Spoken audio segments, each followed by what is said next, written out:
ওইদিকে দেখুন।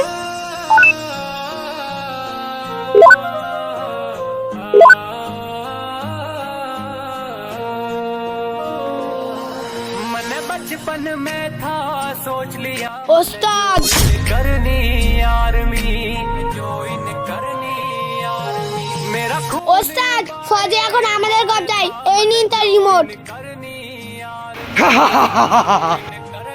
ফজি একে মেরে দে। फान के আরে ওস্তাদ তুমি এটা কি করছো? যাবি, তোকে যেবার মরতে হবে, নলে খবরটা লিক হয়ে যাবে। আরে পাগল তুই এটা কি করলি? আরে তোরা কারা আর আমি এখানে কি করছি? আরে বাবু তুমি এটা কেন করলে? স্যার ও আমার বাবা মাকে বন্দি করে রেখেছিল, তাই আমি এই কাজটা করতে বাধ্য হয়েছি। প্লিজ আমাকে ক্ষমা করে দিন। ঠিক আছে বাবু, চলো তোমাকে বাড়ি দিয়ে আসি।